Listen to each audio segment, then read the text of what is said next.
When life hands you apples, you can turn them into something way better than just pie. Sweet, buttery, spiced, and the nice crumbly. These are vegan apple crisp bars. My dad always said, son, make the most out of what you have. Yeah, so he never said that, but his character was all about that. And right now, what I have is a bag of apples and a craving for something sweet. So here's what you're gonna need. Apples, of course, vegan butter, all-purpose flour, or all-purpose gluten-free flour, brown sugar or coconut sugar, salt, lemon juice, vanilla extract, rolled oats, and some additional spices. Ooh, an optional caramel sauce, which I'll show you how to make. First up, the apples. A quick tip, a lot of grocery apples have a wax coating. You can scrape it off with a knife. See how it peels right up. Removing that makes for a cleaner bite and lets the flavor shine through. You don't have to toss the peels either. They make a great addition to smoothies, teas, oven baked chips, instead of going straight to the compost. Okay, let's peel our apples.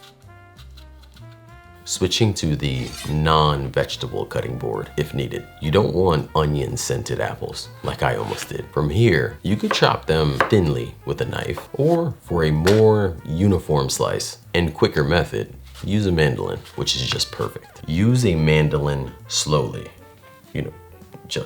okay.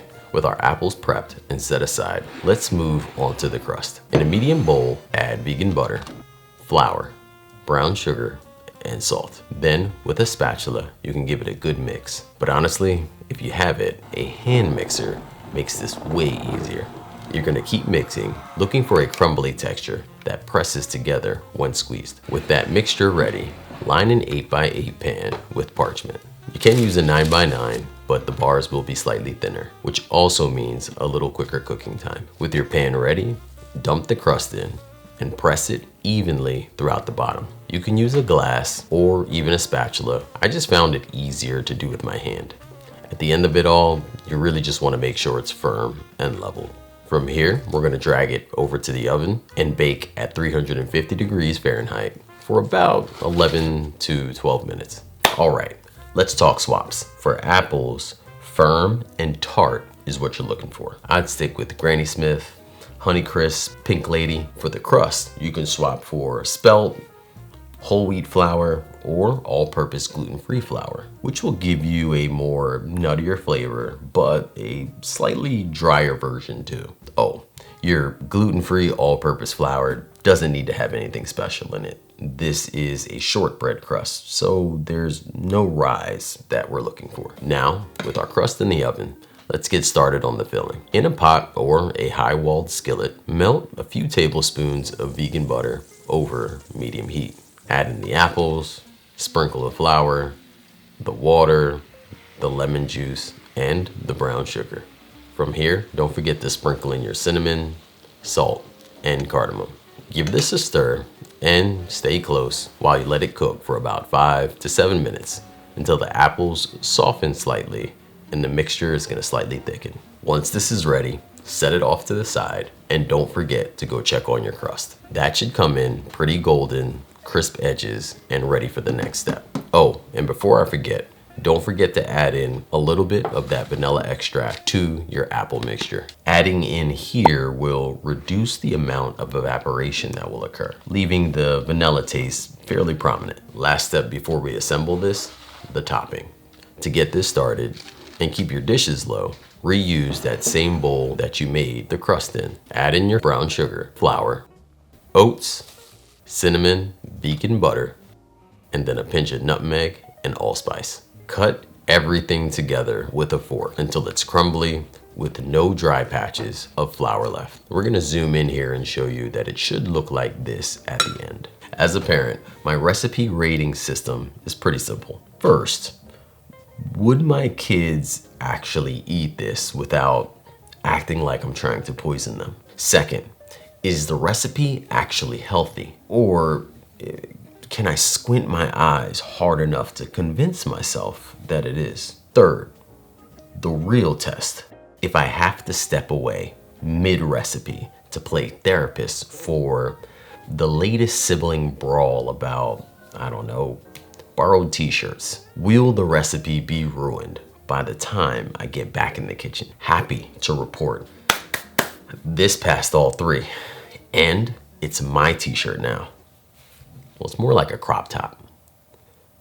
It's still mine. Next, let's bring everything together. Spread the cooled apple filling evenly over the baked shortbread. Gently press it down and make sure you're pushing it to each corner of the pan. Next, let's drop in our topping. Same here. We're gonna try spread the crumble evenly from left to right, top to bottom, giving this a slight press so it holds together. Now, back into the oven. Temperature still 350 degrees Fahrenheit, but we're gonna bake from 35 to 40 minutes until the top is golden and the apples are soft. Bonus recipe time. This is real caramel, or caramel if you're one of those.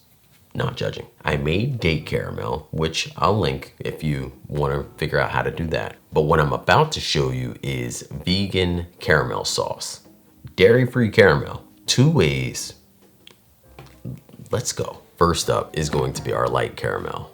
In a saucepan, combine sugar and a little bit of water, making sure no dry sugar crystals remain. From here, turn your burner onto medium, and you're gonna let that bubble until it turns light amber in color and reaches just about 320 degrees Fahrenheit. Using a thermometer would be best here. When it's ready, you're gonna remove it from the heat and then stir in vegan butter until it's melted. But be careful, it might bubble a bit. Then add coconut milk, stir that in completely, and then we're gonna finish up with a little salt and vanilla. And boom, the result is a light caramel. This is that perfect dipping sauce for like pretzels or apple slices. And now comes in the other version. I won't go through the whole cooking process, as the only difference is letting the temperature get to 340 degrees Fahrenheit and using less coconut milk. That method is going to give you a thicker, stickier caramel. This is the type of caramel you'll see on like a ice cream sundae. Now, with everything baked and cooled, let the bars rest completely before slicing into neat squares.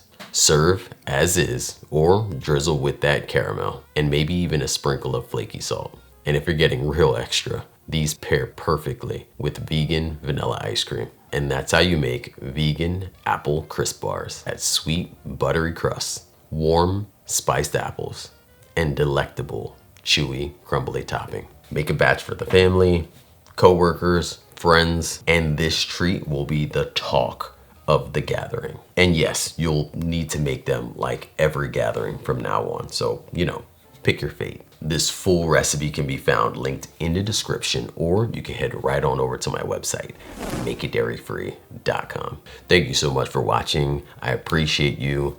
I'm gonna go put on my crop top. But until next time, believe in good. Peace.